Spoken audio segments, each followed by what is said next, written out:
Hi, my name is Lauren and I'm the general manager here at SOI. And today I'm talking with Dylan, who is the senior consultant at SOI Service Company. Dylan, how are ya? I'm doing well today. How are you, Lauren? I'm good. You ready Good. to chit chat about the SOI process? I always have lots of words about SOI.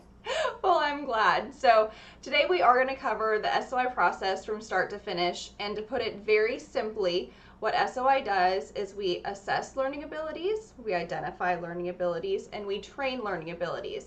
And Dylan is going to go ahead and explain each of those in a bit more detail. But before we even talk about the assessment itself, could you explain to our audience why someone may even be interested in doing an SOI assessment? Sure. I would say the most common client that we see that finds their way to SOI is sort of somebody who is having their learning process disrupted in some way, and it's severe enough that um, all the other sort of traditional avenues of making things better haven't worked. Whether it's special ed in a school or whether it's tutoring in college. Sometimes people will come to us and they want that promotion at work, but they don't feel like they're cognitively ready for it.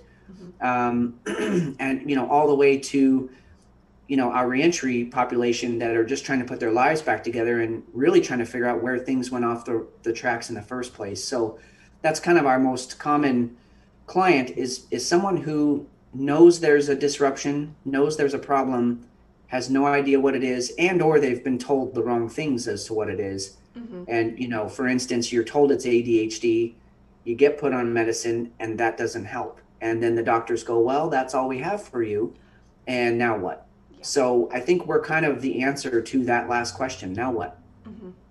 And I think that's what makes us so unique. And I also want to add in there that all those potential clients, those people with the learning disruptions, that we can help those people and do an assessment for ages 5 all the way till 65 or even older. Just gonna Yep. tuck that in there a little bit. But enough of me tucking in. I want you to do the talking here. No. The assessment itself, what does that look like? Sure. Well, if you are we've got two main assessments that we like to use. Mm-hmm. First one would be the CR. That's our go-to. That's our Cadillac. The form CR, career readiness, is for really your fourth graders all the way up through adult, Mm-hmm. and any education level in there. And sort of the way that we can use the same assessment on a wide variety of ranges of ages and of education levels is that it's normed for each of those ages. So Right. a fourth grader's results are compared to other fourth graders' Mm-hmm. results, and a college graduate's is compared to another college graduate. So we have norms in there that we can say, yes, you're in the normal range for that age group and that education level. Mm-hmm. For our younger children that we want to get assessed, the CR is a 3 hour test, um, and that's a lot for a little guy. Yeah. So we've got the Form L that is does not test for as many different areas, and yet still gives us a very good snapshot as to where the child's thinking and learning abilities are when it comes to the classroom setting. Mm-hmm. So CR is 27 subtests, the Form L is only 11. So it's quite a bit shorter, 45 minutes to an hour. Mm-hmm.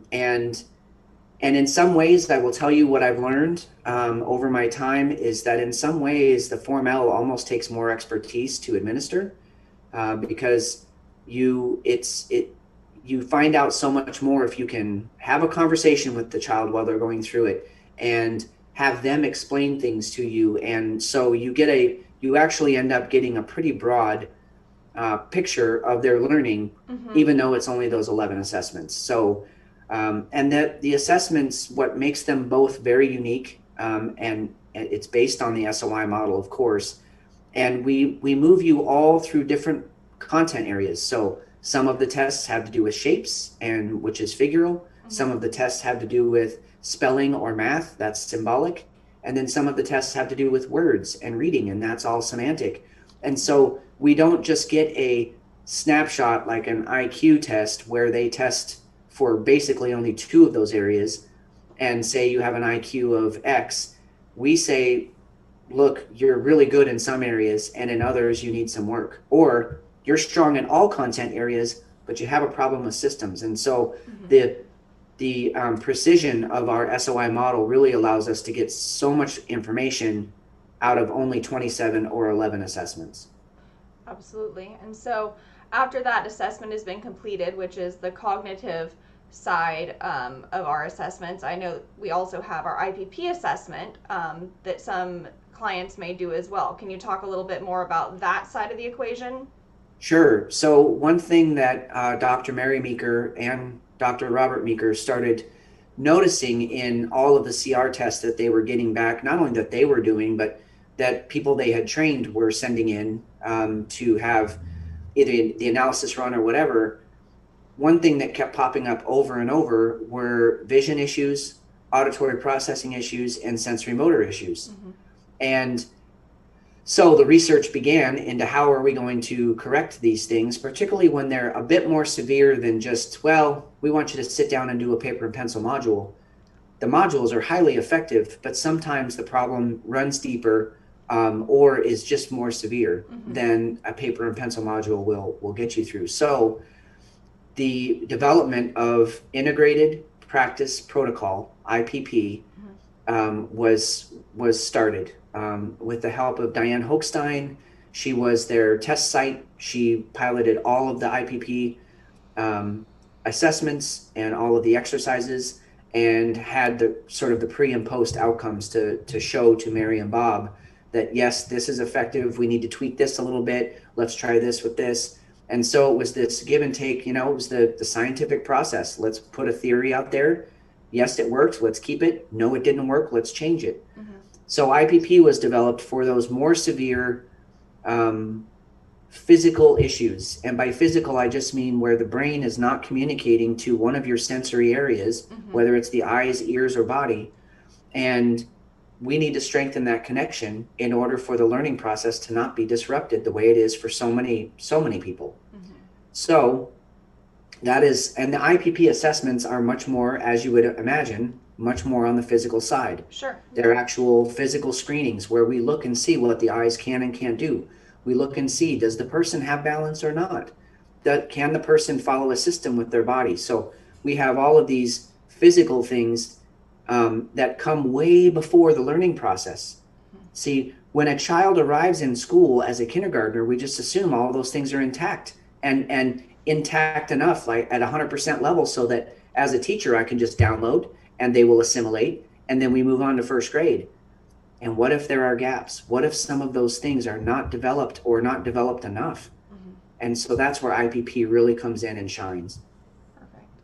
And so once a client has completed the assessment, whether they do the cognitive side with the CR and L or the IPP, they will gain a profile. They will see a profile of their abilities. What does that profile look like? What information can they expect to learn about themselves? Well, I mean, the profiles are so in depth, and it really, I in the last video that we talked in, I talked about a rabbit hole. I mean, every profile you can go about as deep as you'd like to go because there's so much information, but on a very broad, and what we like to tell clients, we're kind of the hot air balloon view of your profile on this first meeting. There's no way we could go into all the information we're seeing there. But on a hot air balloon, sort of, let's look at everything from a nice height where you can still see what's going on, but you're not so low where you get tangled in the weeds. Basic things that you're going to understand is how you learn best, where you struggle, and then areas that might be strengths for you, but that but that still get in your way because they don't play well with some of your other areas that might be in the average range. And so we look at not just the lows and not just the highs, but we look at how does everything play with each other, and then what does that mean for a person's life and specifically their learning process? Perfect. So that makes perfect sense. And is it the same thing true for the IPP side of things as well? Yes, although I think if I had a client that we were going to skip the CR or the L and just move right into an IPP assessment, you don't get the same sort of profile, but what you get is a direct, and this is where the protocol, so integrated practice protocol, this is where the protocol comes in, and it's really a medical triage model. It's not medical in the sense that we don't treat anybody with medicine, or Right. we bump right up to the medical community because we have a protocol of exercises that we know if vision isn't a problem, you don't do any of the vision exercises. We jump you right into the sensory motor and get that system. But the first one we always look at is vision. That has to be the first thing we address. 85% of the information we take in is through the vision system. So if that's deficient, we know that's where we need to start. So it really is a protocol, and it allows a practitioner who has literally just gone through a 5-day training to be up and running the next day with screenings, with putting in the results in the computer and getting a treatment plan for a client that can then start practicing these exercises. That's where the practice part of IPP comes in, and start improving in these areas. Perfect. And so we've covered the assessment, we've covered what's identified, and then the last piece of the SOI process is that training element. What does that look like? Well, on the cognitive side, and all of the medical literature that you go out there and read, any doctor, any neuroscientist will tell you the brain is a muscle, in the sense that if you don't use it, you lose it. And if you never had it, then you don't even know how to strengthen it. So what SOI does is approach and find, wow, you're very low in this area, so we're going to strengthen that part of your brain through practice.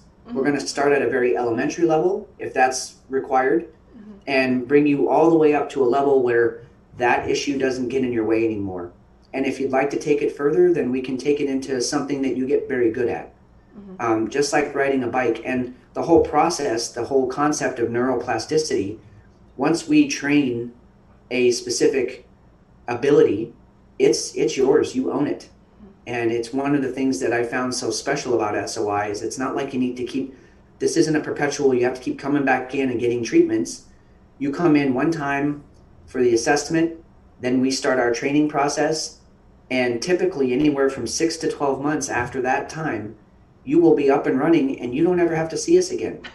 Now, that's not what ends up happening, because we always get very attached to our clients, and it generally is a life-changing event, so they don't want to lose contact with us either. But once you have it, you've got it. It is like riding a bike, and it's always yours. So, and then on the IPP side of things, it is that exact same model, only we are literally accessing the brain through the body.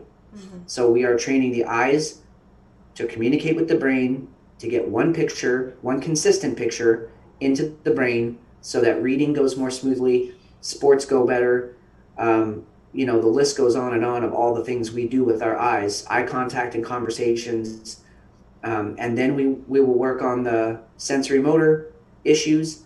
And the first word of IPP, integrated, we actually are working on all three things all the time, all at the same time.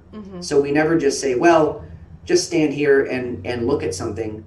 Stand here on a balance board and listen to an audio tape that's telling you where to listen. So now it's all three things that you have to integrate into your body through practice in order to strengthen that part of your brain body connection, and it actually helps the process go much more quickly. That makes sense. And something that I just want to touch on to kind of follow up with what you've been saying about this whole process is that SOI has been designed to use in all kinds of settings. We have SOI programs in schools. We have providers throughout the country and throughout the world who offer these services on a one-on-one basis. So if you are interested in learning more, we would love for you to visit our website. We have all kinds of additional information about the things that Dylan was talking about as well, what that process looks like, what kind of information you'll learn about yourself, and we would love to hear from you. And if you have additional questions, please let us know. Dylan, is there anything else that you'd like to add before we kind of wrap it up here?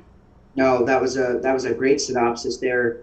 I would love to encourage people that if you do have questions, please reach out. Yeah. This SOI community is so ready to share and answer questions. We are not intimidating in any way, shape, or form. We want to spread the word and we want to help. So please, if you have a question, reach out. We're all here. We're all willing to engage and help you understand. Perfect. Well, Dylan, thank you once again for taking the time to meet with me and share all of your wealth of information that you have about SOI. Appreciate it. My pleasure. Can't wait till we do it again. All right. Sounds good.